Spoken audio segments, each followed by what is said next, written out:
Isa po sa mga nagulat sa pagkaka-relieve nga ni General Torre ay si Congresswoman ML Party List Representative Attorney Leila de Lima. Isa po siya sa mga nagulat. Kung matatandaan niyo po, puring-puri itong dating senadora na ngayon ay kongresista na si Attorney Leila de Lima kay Senator or kay General Torre. Senator madalas ang mabanggit ko eh. Baka kasi yan talaga ang patutunguhan ng isang General Torre. Yan din po ang nakikita ng marami nating kababayan. Ano daw ang nangyayari?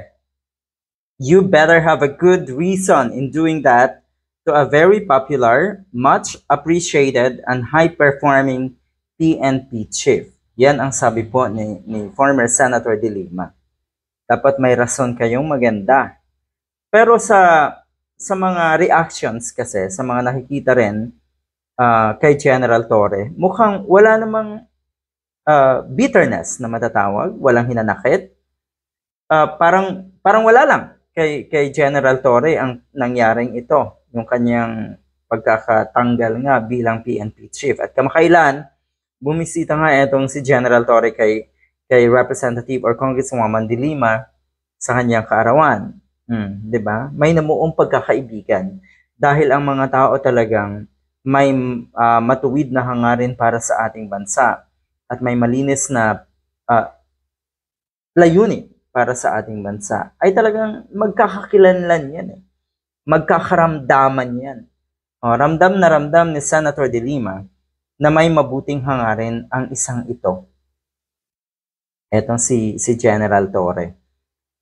Ito naman ay nilinaw na siyempre na Malacanang. Walang naging problema kung internal ang conflict na nangyari. Kung meron mang problema, siguro ito talaga ay desisyon na rin ng Malacanang, desisyon na rin ni PBBM dahil sabi nga may ibang gustong tahakin yung gustong pagbabago sa PNP.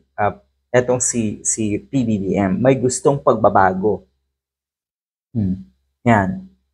Pwede rin naman kasi ang sinasabi nga ng ilan, meron talagang itatalaga na kuno ay mabigat nga na tungkulin para kay General Torre. So ang sinasabi ng mga diehard, mga nasa paligid ni Digong na si General Torre ay demoted, malabo yan. Dahil ang totoo, nakarating na siya doon eh. Sa pinakamataas na posisyon bilang miyembro ng PNP. Yun na yun. Natural lamang lahat ng yan ay may hangganan. At kung may mas mabigat na or mas malaking tungkulin na gagampanan si General Torre sa mga susunod na araw, buwan o kaya taon, yan po ay siguradong tatanggapin ng taong bayan. Yan po ay siguradong magagawa rin ng isang General Torre.